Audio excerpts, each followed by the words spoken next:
جو شخص عصر کی نماز کے بعد 3 دن لگاتار یہ عمل کر لے گا نا تو انشاءاللہ تعالی بڑی سے بڑی حاجت بھی پوری ہوگی۔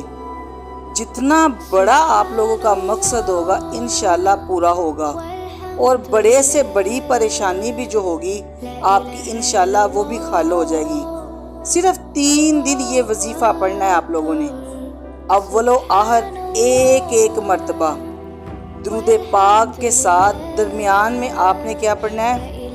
11 دفعہ 11 مرتبہ یا حیو یا قیوم، اور سیکنڈ 11 مرتبہ ایاک نعبد و ایاک نستعین، اور تھرڈ 11 مرتبہ یا حیو یا قیوم برحمتک استغیث پڑھ کر اللہ تعالیٰ کی ذات سے اپنے مقصد حاجت کے لیے آپ لوگوں نے دعا کرنی ہے۔